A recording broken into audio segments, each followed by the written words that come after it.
mengenai tindakan misalnya pemerintah atau Polri yang diantara hukuman yang diambil adalah dengan menembak. Ya. Karena mereka juga menembak, maka kita pun menembak. Ya. Sebelumnya ingin saya jelaskan bahwasanya akidah Ahlussunnah dan ini dijelaskan dalam buku-buku para ulama. Ya. Saya tidak bicara omong kosong tapi dari buku-buku mereka.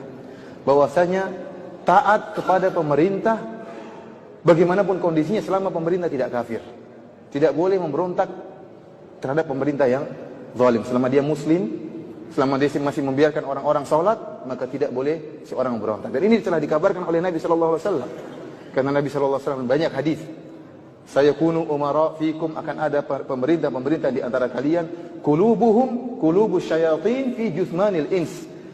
Hati-hati mereka, hati-hati syaitan. Namun dalam tubuh manusia. Akan ada pemerintah yang model seperti ini.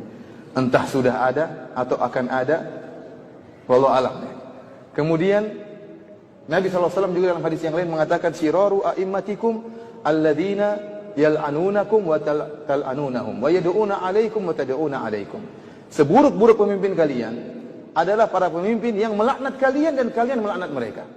Dan mereka mendoakan kecelakaan bagi kalian dan kalian juga mendoakan kecelakaan bagi mereka. Maka para sahabat bertanya, "Afala nunabiduhum bisayf ya Rasulullah? Apakah boleh kami memberontak mereka, perang mereka?" Kata Rasulullah SAW, "La illa antarau kufran buwahan indakum minallahi fihi burhan." Tidak boleh sampai kau lihat dia benar-benar kafir baru kau lakukan. Dia pergi misalnya merubah agamanya atau dia menginjak Al-Qur'an misalnya, itulah lagi ceritanya. Ya, itulah ceritanya. Para ulama mengatakan, taruhlah pemerintah ini kafir, ini pemerintah kita, pemimpin kita kafir. Tidak mau sholat, mencela Nabi, menghina Allah, menginjak Al-Qur'an. Pun kalau kita memberontak, para ulama mengatakan ada syarat yang perlu kita perhatikan, masalah kemampuan, bisa atau tidak. Kalau tidak bisa, sabar. Nabi saja Bilal disiksa, beliau sabar. Ibunya Ammar bin Yasir dibunuh, beliau sabar. Artinya ini sekedar persyaratan sudah ada satu terpenuhi untuk memberontak, yaitu jika dia kafir. Selama dia tidak kafir, bagaimanapun kezalimannya, kata para ulama, tidak boleh memberontak karena pemberontakan pasti mengakibatkan kemafsadatan yang lebih besar.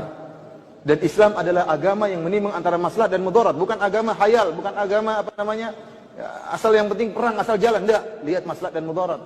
Kalau tidak ada pemerintahan, ada pemberontakan, pasti banyak yang bertumpahan darah. Dan kita sudah contoh-contohnya di mana-mana sekarang, banyak bertumpahan darah. Dan itu tidak kita inginkan. Tidak kita inginkan. Ya. Lantas bagaimana kalau ternyata pemerintah kita tidak kafir? Seorang yang muslim, yang juga sholat, dia punya kekurangan yang wajar. Dia punya kekurangan yang wajar. Kita berusaha menasihati dengan cara yang baik. Coba kita bayangkan seandainya di negara kita tidak ada pemerintahnya. Lampu merah mati semua, kira-kira gimana? Berantem orang di jalan. Polisi tidak ada lagi, sakit semuanya. Untuk kompi semuanya sakit. Orang tidak, subhanallah, bagaimana rusaknya orang, barang-barang dicuri, ini dicuri, macam-macam, ada yang dibunuh, tidak ada yang orang takuti. Oleh karenanya sebagian ulama mengatakan, saya 70 tahun bersama pemerintah yang zalim lebih saya sukai daripada satu hari tanpa pemerintah. Kenapa? Karena adanya pemerintah meskipun zalim, maslahatnya lebih besar. Karenanya kata sebagian ulama, jangan kau bercita-cita untuk membangun suatu rumah dengan menghancurkan kerajaan. Jangan. Kalau kau ingin bangun rumah dengan mengorbankan kerajaan, itu kesalahan. Ingin membangun sesuatu yang islami tetapi negara hancur, ini tidak benar seperti ini. Ya. Mengorbankan sesuatu yang besar hanya ingin bangun sesuatu yang kecil. Dan kenyataan yang ada terjadi demikian. Keamanan tidak ada, kemudian ketakutan, ya, kemaksiatan semakin merajalela, orang bisa melakukan dengan seenaknya. Oleh karenanya akidah Ahlussunnah wal Jamaah ini diperintahkan oleh Nabi SAW, ya, taat kepada pemerintah meskipun pemerintah tersebut zalim, selama pemerintah tersebut tidak menyuruh kita untuk maksiat. Kalau dia menyuruh kita untuk maksiat, kita tidak taat. Tapi kalau dia menyuruh kita kepada yang baik, maka kita taat. Dan Allah telah berfirman, wa ati'ullah wa ati'ur rasul wa ulil amri minkum. Taatlah kepada Allah dan taatlah kepada Rasulullah dan pemerintah di antara kalian. Perhatikan di sini kata para ulama. Allah mengatakan taat kepada Allah. Taatlah kalian kepada Allah. Taatlah kalian kepada Rasulullah. Dan taat juga kepada pemerintah. Justru ketaatan kita kepada pemerintah pada perkara-perkara yang tidak ada dalilnya. Kalau ada dalilnya tidak perlu pemerintah, kita langsung taat kepada Allah. Kalau pemerintah suruh sholat, nggak perlu pemerintah suruh sholat, kita juga sholat. Tetapi yang justru kita ditekankan adalah taat kepada perkara-perkara yang ada maslahatnya dan tidak ada dalilnya. Contohnya apa? Lampu merah. Makanya para ulama mengatakan, barang siapa yang sengaja melanggar lampu merah berdosa. Ya, benar ini. Melanggar lampu merah berdosa karena merusak kemaslahatan. Antum kira tidak berdosa, berdosa. Kalau kita menghilangkan gangguan dari jalan dapat pahala, kalau kita meletakkan gangguan dapat dosa enggak? Dapat dosa. Melanggar ini mengganggu stabilitas keamanan. ini berdosa. Kenapa melanggar perintah Allah, wa ulil amri minkum, taatlah kepada pemerintah di antara kalian. Sekarang timbul pemberontakan.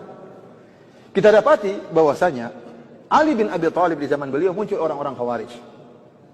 Sebelum Ali bin Abi Thalib memerangi orang Khawarij, Ali bin Abi Thalib mengutus Ibnu Abbas. Ibnu Abbas diutus dengan pakai pakaian yang indah untuk berdialog dengan orang Khawarij. Orang-orang Khawarij tersebut adalah orang yang, ya kata Nabi SAW, tahkiruna salatakum ma'a salatim. Kalian akan merasa sepele, menyepelekan salat kalian dibandingkan salat mereka. Kenapa? Orang-orang Khawarij ini begitu hebat ibadahnya. Wajahnya pucat karena sering salat malam, sering puasa, jidatnya hitam, sangat hitam karena begitu rajin beribadah, pakaiannya lusuh, tidak mau dengan dunia. Maka datanglah Ibnu Abbas berdialog dengan mereka dengan pakaian yang indah. Maka mereka protes, kenapa kau pakai pakaian yang indah? Kata dia, apakah Allah mengharamkan pakaian yang indah? Akhirnya terjadi dialog sehingga sepertiga dari mereka sadar. Tinggal 2/3 baru kemudian diperangi oleh Ali bin Abi Thalib sampai bunuh-bunuhan. Intinya para hadirin, terutama pertanyaan yang disampaikan oleh Bapak tadi, ya, bahwasanya kalau memang kondisinya mengharuskan untuk membunuh mereka, ya, maka dilakukan. Jika memang itu mengharuskan, jika tidak kita lawan mereka, maka mereka akan semakin melakukan pembunuhan, maka kita menjalankan perintah pemerintah dan ini memang ada kemaslahatannya. Ya. Namun kalau bisa tidak dibunuh, kita berusaha tidak membunuh, kita berusaha menangkap. Dan ini yang terbaik, kita tangkap mereka, kemudian kita kirim ustadz untuk menasihati mereka. Ini yang terbaik. Tapi kalau memang kondisinya tidak mungkin kecuali dengan cara begitu, maka kalau tidak kita membunuh mereka yang membunuh kita ini, maka diperbolehkan dan tidak mengapa. Wallahu a'lam bishawab.